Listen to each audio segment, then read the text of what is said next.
Assaggi mai i tuoi piatti? Per forza. Certo, allora una potenza di Si vede, no? Che volevo farti... Ah, sì, Anche a lui si hai vede che visto? li assaggia. Ma io li assaggio solo, tu li prepari e li La- assaggi. Eravamo pronti a mangiarlo, ma attendiamo. A posto di fare sempre il classico spaghetto con le cozze, ho voluto inventare invece un risotto. Se è precotto perché per una questione tecnica di tempistica nostra, ma solitamente noi lo facciamo espresso 16 minuti. Allora, le cozze sono semplicissime da pulire, hanno qui il filo e noi andiamo a tirarlo verso l'esterno, mai verso l'interno, altrimenti il filo rimane attaccato alla cozza e questo filo rimarrà abbastanza sgradevole nel palato. Noi andiamo a mettere forza e andiamo a tirare il filo. Ecco qua. Tirando la cozza è pulita. Prepariamo una padella. Io personalmente faccio un olio all'aglio molto ma molto leggero perché non voglio che sovrasta il sapore del completo piatto. Quello è prezzemolo? Sì, mettiamo i gambi per non buttare, sempre al solito, torniamo al discorso, per non buttare gli ingredienti e andiamo proprio a Quindi un po' scoppiare. messo olio, un po' d'aglio. È un olio all'aglio. Un olio all'aglio Un preso- olio aromatizzato all'aglio. Da te perché deve- stesso. sì, perché deve essere molto leggero l'aglio, anzi quasi a non sentirlo. Spieghiamo come si aromatizza. Si mette a Semplice, un mollo. paio di spicchi d'aglio togliendo l'anima al centro dell'aglio e metterlo a mollo nell'olio. Per quanto Stop. e lo lasci là tutto il Sì, tempo che usi l'aglio. sì.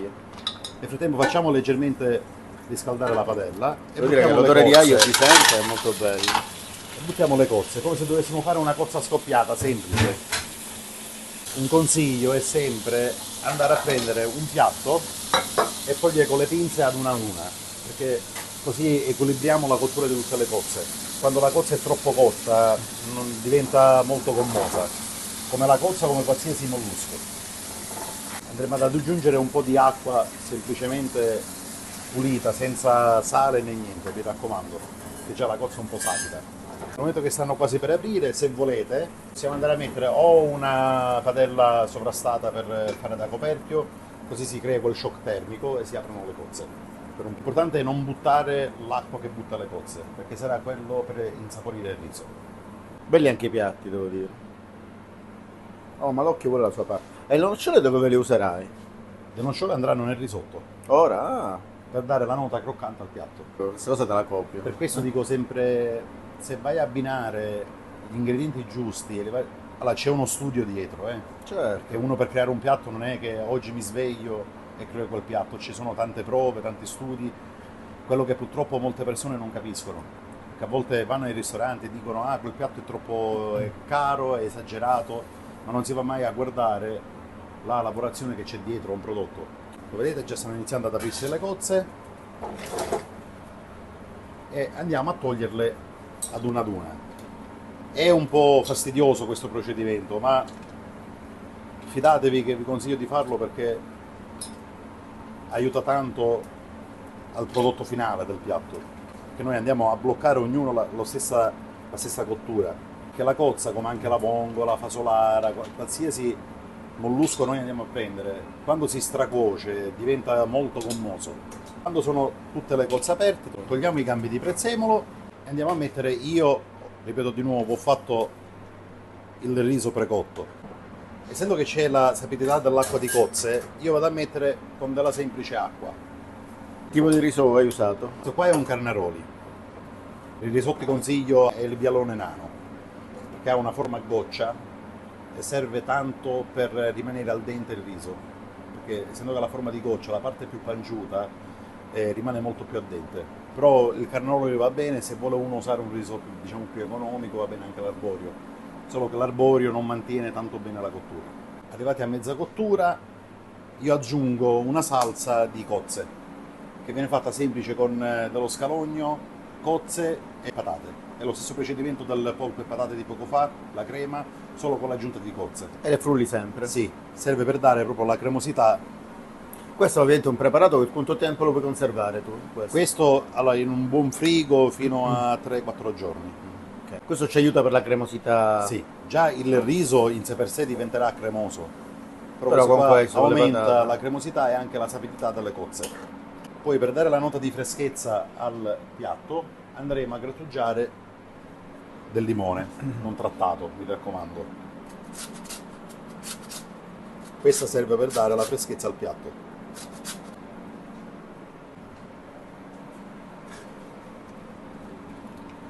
Andiamo a pulire le cozze e faremo, alcuni ce le terremo per decorazione per sopra il risotto e le altre le andiamo a mantecare alla finire con il risotto. Ma decorazione glielo scrivi sulla cozza? Quella sulla... perché Davide se la mangia, sono...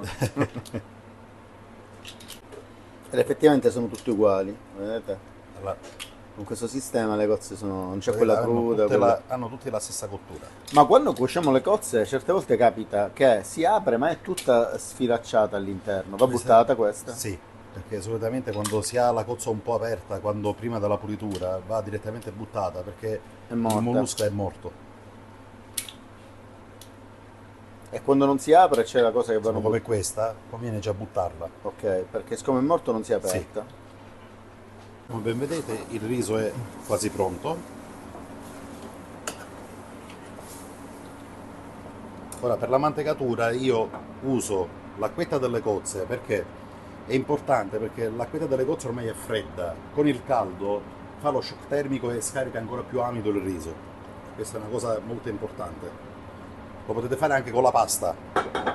Questo shock termico che si ha proprio serve per proprio scaricare tutti gli amidi che ha la pasta. Quindi se io faccio la pasta devo fare una cosa, Sì, posso mettere un po' di acqua fredda e aiuta. Anche, sì. Aiuta Per a fare la scaricare gli cremina, amidi. la cremina che si esatto.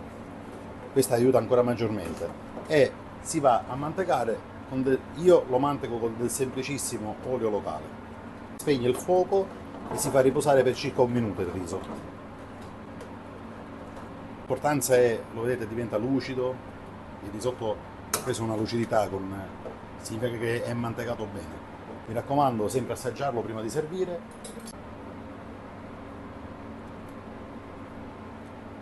Bene così. Facciamo riposare adesso un minutino. È spento? Sì, sì. I risotti non si servono mai diretti dalla padella al piatto, si fa sempre. Normalmente è consigliabile anche con la pasta. Se si lascia quel mezzo minuto in padella, serve proprio per scaricare tutto, si rilassa il primo. Amalgama i sapori. Sì, sì, sì, sì, sì. Ora vado a mettere le cozze alla fine, perché? Perché se le metto prima c'è sempre quell'effetto che si stracuociono e come sapidità diventa molto gommosa la cozza quando si va a mangiare. Quelle le hai tenute per guarnizione o perché Sì. sono... Ora andiamo all'impiatto. Vedete, il risotto è all'onda, significa che va bene.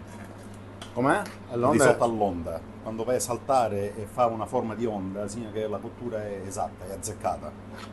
Andiamo a Guarda che bello. impiattare. Veramente bello vedersi. E c'è un odore di questa nota agrumata, si sente tutta, eh? Bellissimo. Si batte il riso, così diventa piano e facilita anche il raffreddamento per il cliente per andare a mangiare. Anche perché la crema sale su e diventa anche a livello estetico migliore. Metto io una cozza centrale. Di guarnizione? Sì. Prendiamo delle nocciole, le tagliamo a metà. Sono già delle nocciole tostate. E questo ricordiamo è che perché mettiamo la Per dare nocciola? proprio la croccantezza al piatto. In questo piatto la croccantezza la danno le nocciole, Sì. il dolce lo dà il riso Sì. e la patata con la crema. La freschezza la dà il limone e poi per finire voglio dare una nota molto forte, una nota molto sapida, che è la nostra bottega locale. Ah, ingrediente segreto, come direbbe un Esatto. amico mio. Andiamo a mettere un po' di bottarga che diventa anche divertente per il cliente, perché adesso noi consigliamo ogni volta questo risotto che completano la mantecatura del risotto e il cliente mescolando tutto il piatto. Per finire mettiamo un filo d'olio extravergine d'oliva molto semplice e il piatto è completo. Come sempre bellissimi a vedersi, sono piccoli quadri. Siamo sempre con Andrea, a noi piace che lui ci racconta quello che mangiamo, prima di mangiarlo, lo guardiamo, vogliamo saltarci sopra perché credeteci è stupendo quello che arriva tra Guarda, odori, questo qua ho sapori, dovuto- però No, abbiamo fatto un risotto, abbiamo ricreato un risotto con cozze, limone, nocciole e bottarga di tonno. ah,